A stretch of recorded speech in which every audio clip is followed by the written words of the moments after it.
Welcome back to another episode of Denside Depot. We are back working on our 79 F100 straight 6 300 budget build today. In the last episode, we did some modifications to our engine, including an intake exhaust carburetor. We ran into some problems at the end. We had to order a new radiator and a new fan spacer, so we're still waiting on those parts. Today is the next day.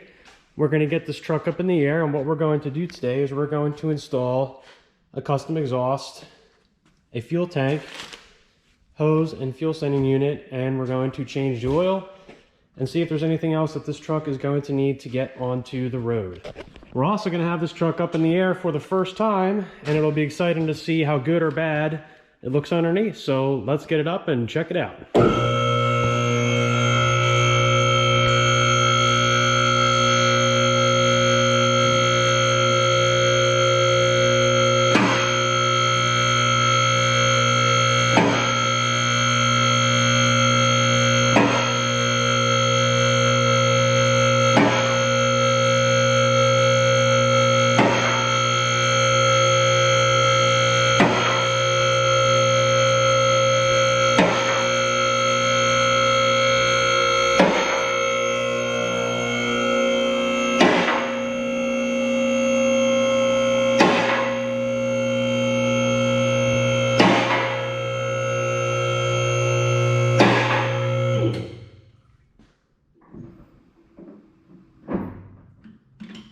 Okay,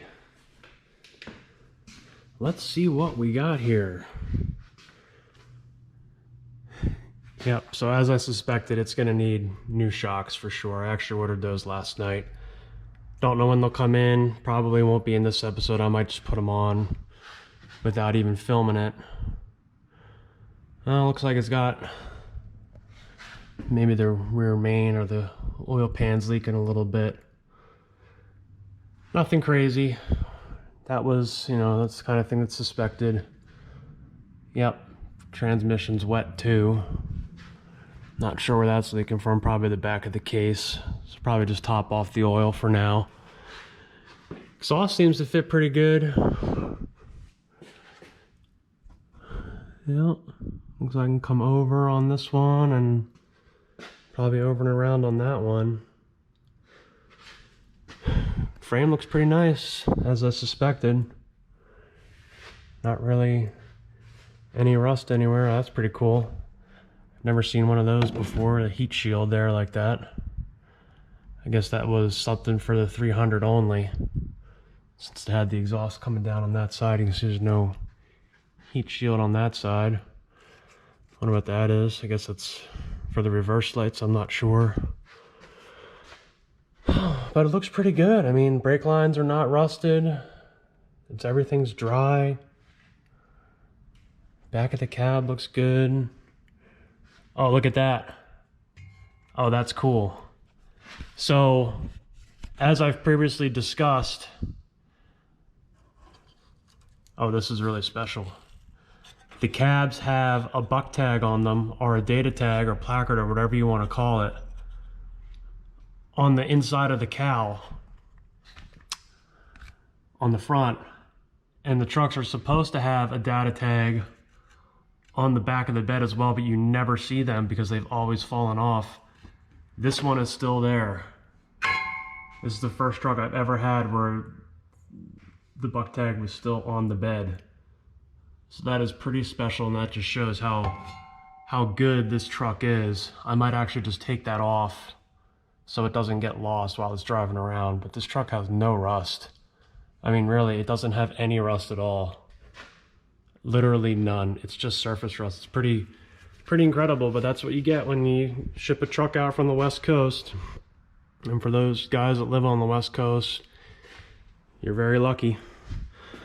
All right, so we got a leaking pinion seal, and it looks like the back of the 9 is also leaking pretty bad. That for today, that's just going to be a top-off situation. Just make sure it's full. I probably will do a full mechanical restoration on this truck at some point, but for now, I just want it to be a driver. All the heat shields are there. All the brackets are in really nice shape. I've talked about this before. This is where these frames go bad, where the water sits. This one's obviously in really good shape. 4-leaf springs on this truck. Spare tire mount is still there. Fuel tank's not in bad shape, but I don't trust what's inside it, so we're still going to replace it. And I had pulled the bumper off previously, so the bumper's not there, but you can see under the tailgate now. Just surface rust, really cool patina. That's really it. I mean, this is really just an amazing truck. Really, really, really nice truck. Definitely the most rust-free truck that I have that's original body anyway. So here's what we're gonna do today on this episode is we're gonna install this exhaust. I bought not the cheapest, I got 409 stainless off of Amazon. So it's a thicker wall stainless that should stand up being outside for a little bit. We're gonna see if we can put this exhaust together today for $200. It was $130 for the pipes, and the mufflers were 30 bucks each. And then I bought some hangers, and the rest is just welding from there. So we're gonna see if we can get that done. I don't have a pipe bender or anything else. We'll see what we can do. I think the first part, what I'm gonna do is I'm just gonna get the collectors on here, the collector adapters, and think for a few minutes, and then I'll pick back up once I have some sort of a plan in mind and show you what it is. So here's what I've come up with for what's going to be the passenger side. I'm going to use these 245s to bring it down. Now I'm going to have to cut this down a little bit on the bandsaw. Cut this one down so it's right about here, just to get my angle correct, and I'll explain that in a second. And then I think for the other side, what I'm going to do, it's going to be the driver's side. I have two 90s coming out over the front cross member, and then below the second cross member coming back. So here's what I got in the back. I've got both the mufflers set up on jack stands here, and I have it angled just pretty much slightly set up so it'll come on back. And you can see here, obviously passenger side needs to come up, so I'll have to fix that angle. And then once that angle is corrected to the angle or the height of the muffler, then I can figure out what the length of my pipe is going to be. For actually hanging it, it looks like I'll be able to use the factory hanger position there, weld that hanger on, and then in the back, pull that out. Essentially what you're gonna have is you use these bolt holes that are already in the frame. Just put a 3/8 bolt through it, make the hole a little bit bigger, and then you just weld it down to your muffler. That's it. And then I got these little $10 turnouts from Amazon as well, and that'll be that. So the exhaust turns out behind the cab, which is all that's really required for an exhaust. I could certainly bring it out farther and have it exit outside of the bed if I wanted to, but that's not really necessary. You don't have to do it. And then here's the straight pipe, and you can see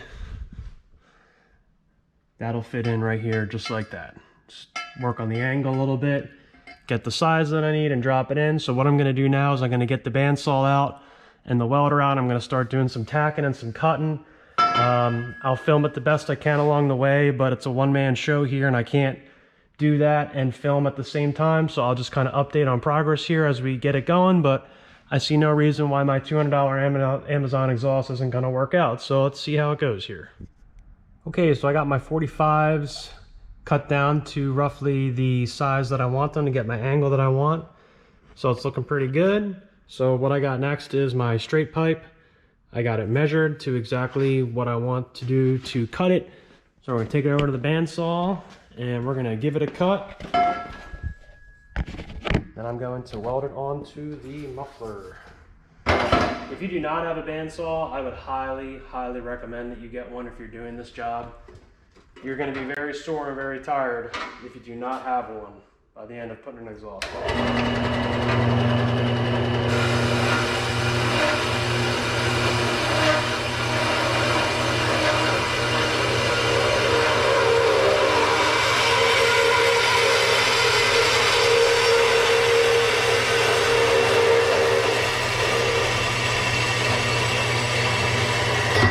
Okay, so I'm going to get this tacked to the muffler. and then we're going to get it up there. We're going to see how it looks, and then we're going to tack everything together and then go on to the other side.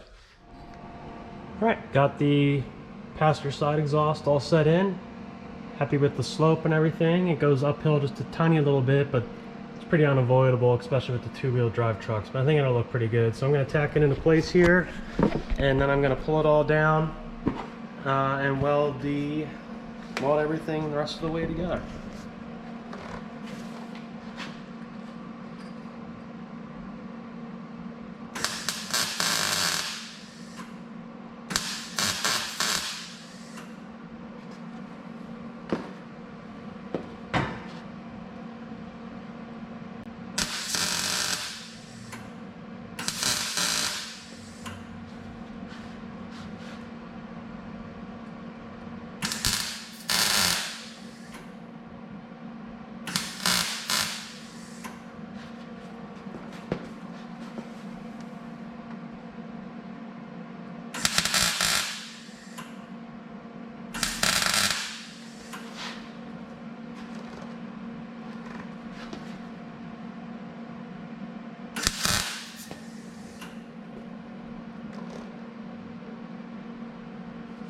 All right, gonna hit it in a couple more spots and that'll really be it. Then I'll get some real welding clothes on and do the rest of the welding, and then we'll get to the other side. Okay, so I kind of realized I'm not set up for welding because I don't want to get splatter on my camera. But essentially all I'm doing here is just making little weld stacks all the way around in a circle so there won't be any leaks. And that's really it. It's not rocket science. You just have your welder on a low setting and you just stack some little dimes around in a row. And that's all you got to do. So I got to do that on this connection, and then on the flange at the front. All right, so I'm going to get all those welds done. We'll get this back up. We'll do the hanger, see what it looks like, and then we'll move over to the driver's side. Okay, so the passenger side exhaust is now in, and it fits pretty much perfect. There's no clearance issues anywhere. It went together pretty much as I hoped it would. I actually used the factory position for the exhaust hanger there, and then bolted it in right there like I do on all the exhausts that I built for these cars. I haven't decided on the turnout yet for the back, we'll see. But went together really, really easy, believe it or not. So now we're on to the driver's side, and here's what I got set up. Just gonna turn it out there. It's gonna be up a little higher than what you see. Just giving you the general idea, and I didn't even cut anything yet. It literally just went together just like that. So I'm just gonna get it up with the jack stands where I want it, tack it in. I'm gonna weld that side together and then put it back up. Then we'll make a decision on the turnouts. And then we are onto the fuel system. I'm an hour and a half into this exhaust, and it has not been exhausting whatsoever, which is fantastic. Okay, the exhaust is done, and it went together so easy. I am honestly amazed. The driver's side, all I did was take the tubing out of the box, fit it in place, tack it, pull it off, and weld it down, and that was it. Got a support there, had to drill a little hole, support here, drill a little hole. I decided just to tack in these little turnouts for each side. I might change that at some point, but it looks pretty good. And I'll be honest, I did not think that this exhaust was gonna take me less than 3 hours to do today. A lot more work on the Jade Interceptor doing that exhaust, and definitely a lot more work on Junior Mint as well. They were both much more challenging than this straight six. But to Hedman's credit, did a really nice job designing this system, and you can see there is plenty of clearance everywhere. So I don't anticipate having any rattles, and I think the slope of it is acceptable. So it's all right. So the exhaust is all installed, and I am honestly, it's laughable how easy this exhaust system was, especially compared to the Jade Interceptor and Junior Mint. I really can't believe it. So I had about 2.5 hours on this exhaust install. It is 409 stainless steel, which is great because that'll last up outside. And I'm really happy with how it came out. There's plenty of clearance everywhere. The driver's side, I did not make any cuts. I just took the exhaust out of the box, lined it up the way I wanted it, drilled a couple holes for the hangers, and that was it. I put these little turnouts at the end. I just put some tacks on those in case I want to change them later on, but really this was one of the easiest exhaust systems, custom exhaust systems I've ever built. I mean, I thought this was going to be the better part of all day, and it turned out to be just a little bit in the morning, and that was it, and it's done. So I got the oil drained here. I didn't see any coolant in the oil, but it was thin, so there may have been fuel in there or whatever, or it's just been sitting for a really long time, whatever. But I didn't see anything that was glaring. So what we're going to do next is we're going to move on to the fuel system. We have the spare tire holder that I need to get out of the way. I saw this. Someone put in some sort of license plate bracket, so I'm going to take that off. And then, of course, we also need to remove the fuel line and the sender and the ground wire.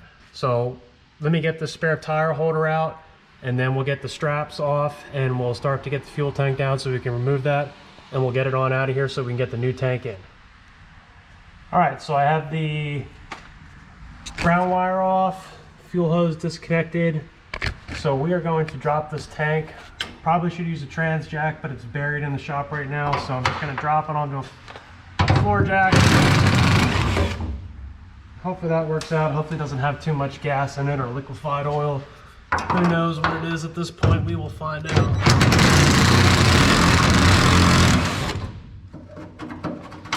Spare tire carrier came out. Didn't have to cut it, which is a rarity. Hard to tell, it's a little tight.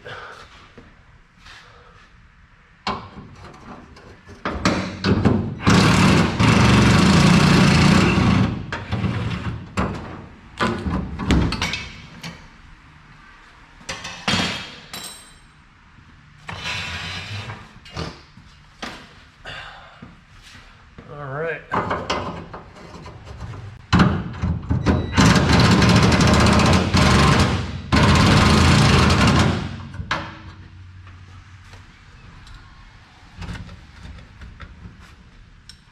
Well,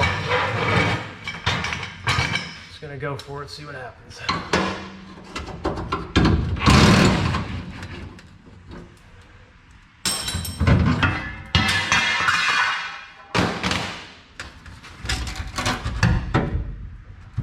I think it's empty.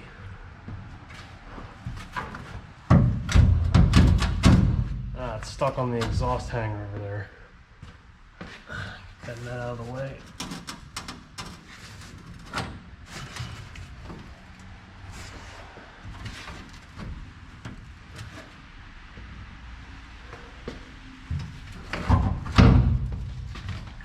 Oh, there's those vines I was telling you about.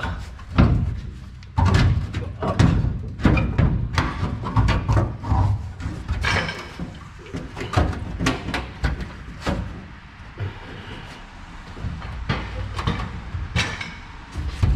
It's definitely got something in it.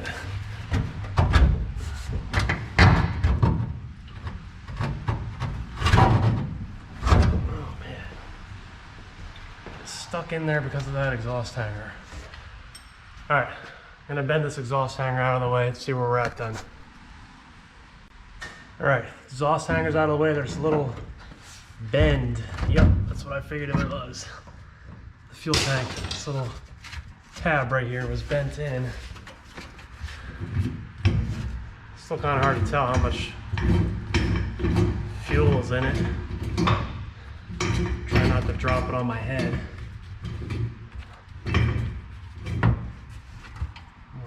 Pricker bushes left over.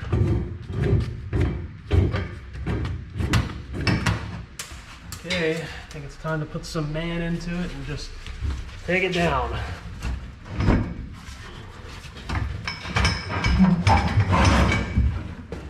I'd say it's about a third of a tank.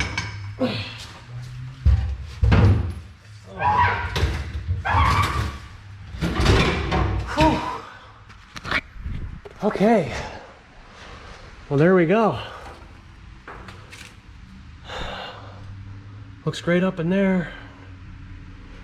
No rust really anywhere. Evap tank. Putting a non-evap tank in, so we won't even need this. And just need the wiring harness off of it. clips, and the rest of this goes in the trash. So I'm going to pop the fuel sending unit in the new tank, get it out of the box, put the new hoses on, and we will put that tank back in. Okay, so I got the new tank ready to go. Fuel sending units in with the wiring harness, the new 3/8 hose, and the new fuel filler neck hoses are on. Now, one problem that we are going to run into is the old style, the vent hose was on the other side compared to the fill hose. But that's not a big deal because the fill neck that's on this truck is actually bad anyway. So I'm going to have to replace it with one from another truck. So not really a big deal, but just letting you know that's one change that we are going to make. So let's get this thing up into position and see if we can get it here. I don't think it should be a problem. We're going to have to route the lines and the wires up, over, and in. Preferable to have two people to do this, but don't have that today. So we're going to try it here on our own. All right.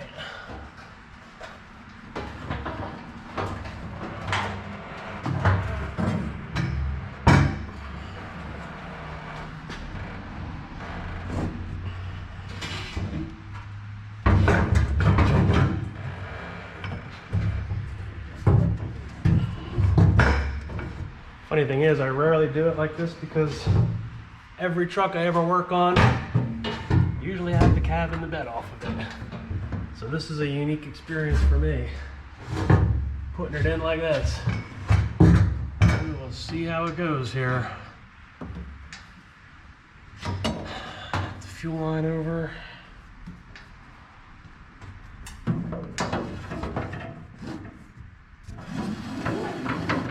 Then I'll just cut that to length once everything's in.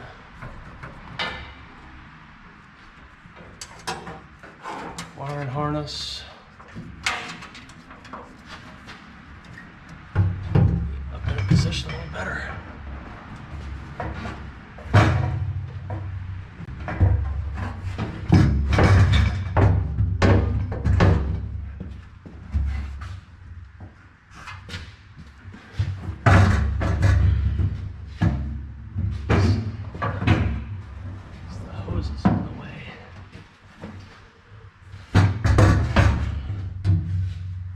Ground wire there. Definitely would be easier with the trans jack.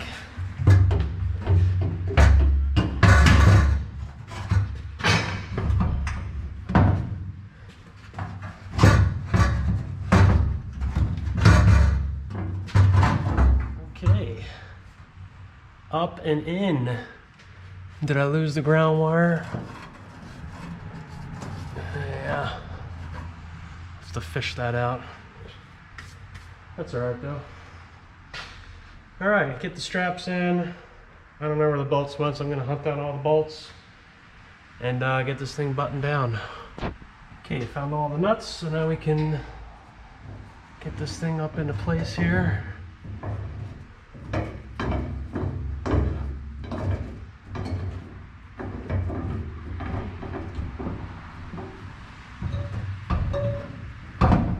Okay, that's good. We can get our straps on.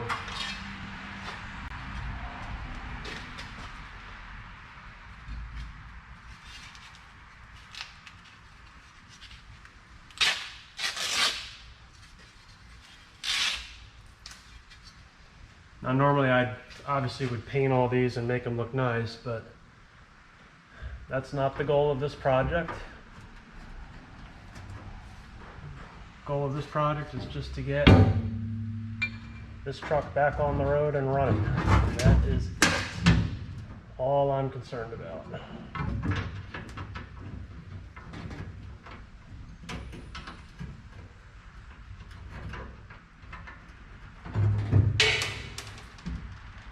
Drop that one.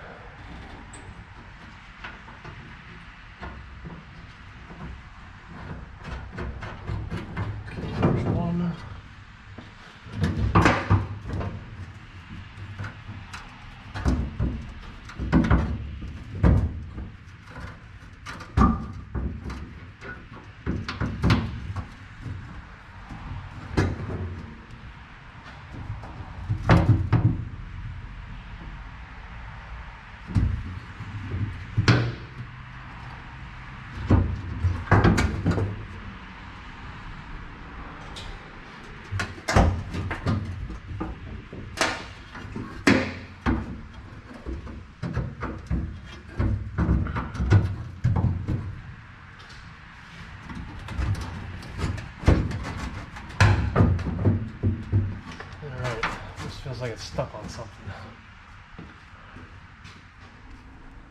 There, I think it's fine, it's a little snug. Probably should loosen the top straps up, but I don't feel like doing that at the moment. Just trying to get it in as it is here.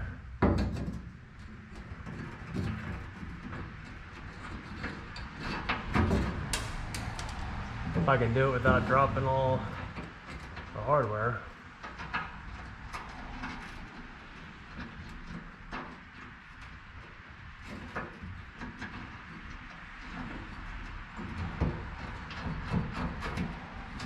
There's that one.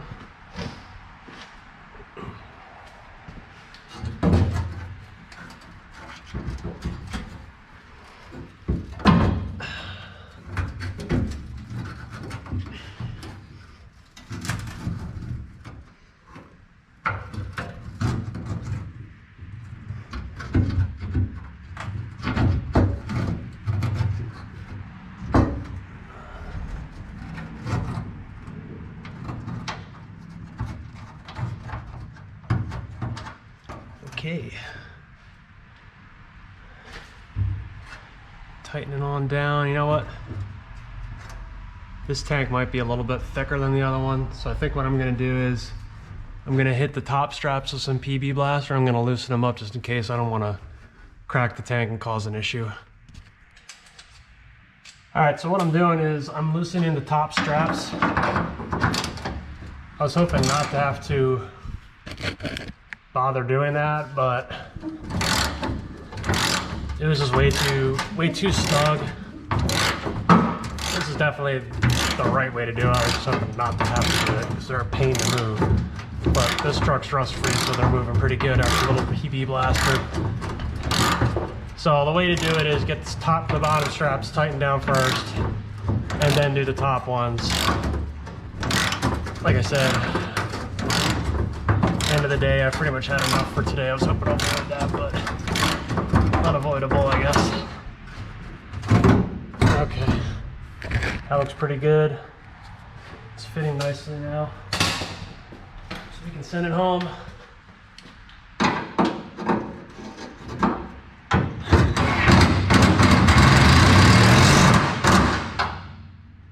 That one.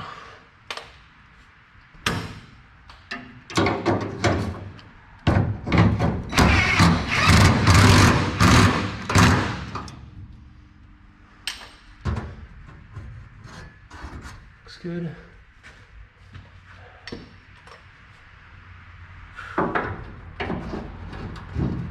Welding definitely wears you out too. No more than a lot. Like I said, I've pretty much had enough for today. Once it starts to get not fun, then I'm done. I'm not quite at that point, but I'm very close. Okay. So now I'm essentially just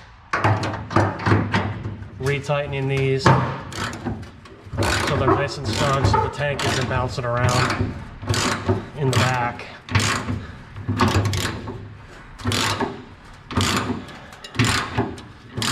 Usually the way this goes is you pretty much bottom these out all the way.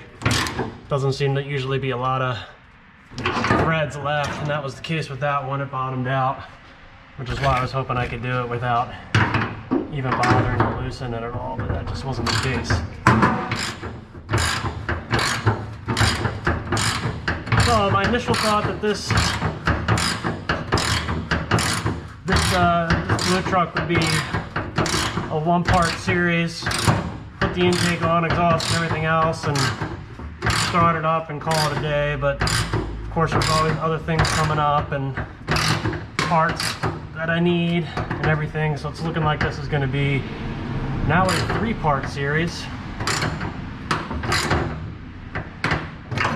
That one feels tight.